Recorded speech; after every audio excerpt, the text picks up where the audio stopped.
Hi friends, ఒక మిత్రుడు నాకు ఒక కామెంట్ పెట్టిండు. ఆ కామెంట్కి బదులిస్తున్నా. ఈ బంధాలు బంధుత్వాలు అని ఒక వీడియో చేసినాను. తర్వాత డబ్బు భలే జబ్బు అని ఒక వీడియో చేసినాను. అంటే ఏది నిజము అని కామెంట్ చేసినాడు. కరెక్ట్ అన్నారు ఫ్రెండ్ చాలా కరెక్ట్గా అన్నారు మీరు. దానికి సమాధానం చెప్తా. చిన్నప్పుడు మనకి డబ్బుతో అవసరం లేదు, కరెక్టే కదా. పెద్దగా అయినాకనే డబ్బు అవసరం.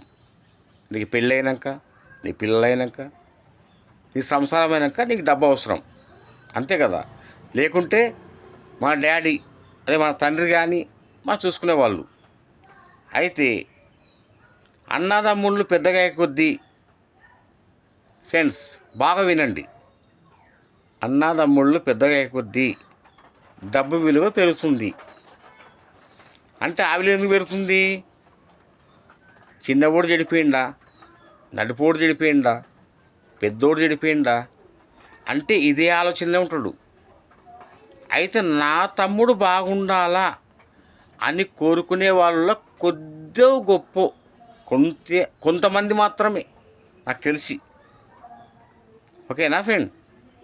అయితే దీనికి కారణం ఏంటంటే, నువ్వు బాగుంటే నీ దగ్గరికి వస్తారు. మీ పెద్ద అన్న కానీ లేకుంటే మీ బంధుత్వం కానీ నీ దగ్గర డబ్బు లేకుండా నీ దగ్గర రారు. అది అవుట్ ఆఫ్ క్వశ్చన్, వదిలేద్దాం. తర్వాత డబ్బు లేకుంటే మీరు బ్రతకలేరా? డబ్బు లేకుంటే ఇన్నేళ్ళు బ్రతికలేరా? చెప్పండి. డబ్బే ముఖ్యమా మీకు? డబ్బు ముఖ్యం అనుకుంటే ఆది నుంచి ఇప్పుడు అంతవరకు కూడా అది అవసరమే లేదు. కాకపోతే మనకి ఈ మధ్యలో ఉన్నాం కాబట్టి మనకి డబ్బు అవసరం, ఓకే, అది ఓకే ఫ్రెండ్స్, అర్థం చేసుకోరు.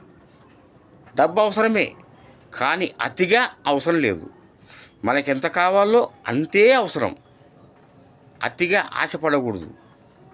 ఎవరైనా కానీ అతిగా ఆశపడకూడదు. అది నీ ప్రాణానికి ముప్పు. ఫ్రెండ్స్ బాగా వినండి. అతిగా ఆశపడితే అది నీ ప్రాణానికి ముఖ్యం, అది నీ ప్రాణానికి ముప్పు. అది నీ ప్రాణానికి కూడా ముఖ్యమేది, నిజం అది ఫ్రెండ్. ముఖ్యమో అముఖ్యమో అనేది మీరు ఆలోచన చేసుకోండి.